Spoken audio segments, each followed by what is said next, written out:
নমস্কার বন্ধুরা, সবাইকে স্বাগত জানাচ্ছি। অজিত কুমার পাল তার একটি অনবদ্য কবিতা আমি পাঠ করব। অজিত কুমার পাল একটা সময়কে তুলে ধরেন এবং অবশ্যই তিনি একজন মানবিক কবি। তার কবিতায় আবেগ, অনুভূতি, বিরহ, প্রেম, বিচ্ছেদ বিভিন্ন রকম অঙ্গ আমরা দেখতে পাই। পাশাপাশি সামাজিক প্রেক্ষাপটে লেখা বেশ কিছু কবিতা আমি তার পড়েছি, অসাধারণ লাগে।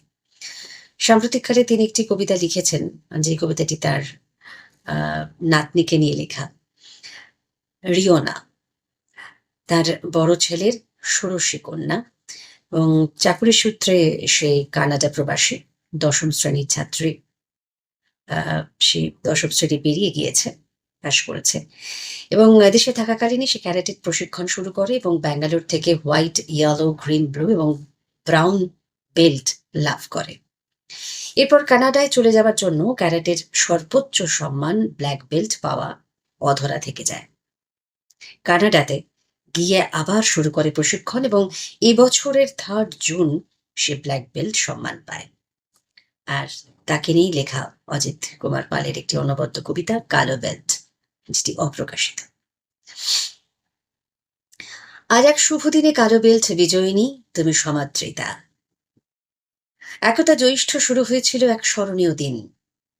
সেখানে কত আশা মনে ছিল, স্বপ্ন বোনা, কুঁড়ি হয়ে ফোটা তারা প্রস্ফুটিত আজ। কাঠিন্যের পথ বেয়ে এত পথ হেঁটে তুমি আজ ছিনিয়ে নিলে এ সফল সাজ। তোমার কৃতিত্বে আজ আমি দ্রবীভূত। এ গর্ব ভাগ করে নিতে হয় প্রিয়জন সাথে। হয়তো অলক্ষ্যে সেও আছে বসে অপেক্ষায়। মুছে যাবে তারও কপালের দুশ্চিন্তার ভাঁজ।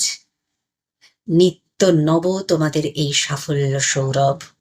চোখে মুখে উদ্ভাসিত হবে জানি তার। আনন্দের ধারালয়ে তোমার এই সৃজিত গৌরব।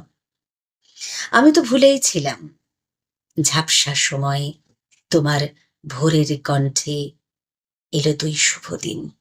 জানি যে উপহারখানি তুমি এনেছ সম্মুখে, তোমার সাথে সেও আজ যাপিছে এদিন। সেও আজ সদা হাসি মুখে রবে আপন নিলয়ে, তার পূর্ণ সত্তা সেজে তোমাতেও বিলীন। নমস্কার।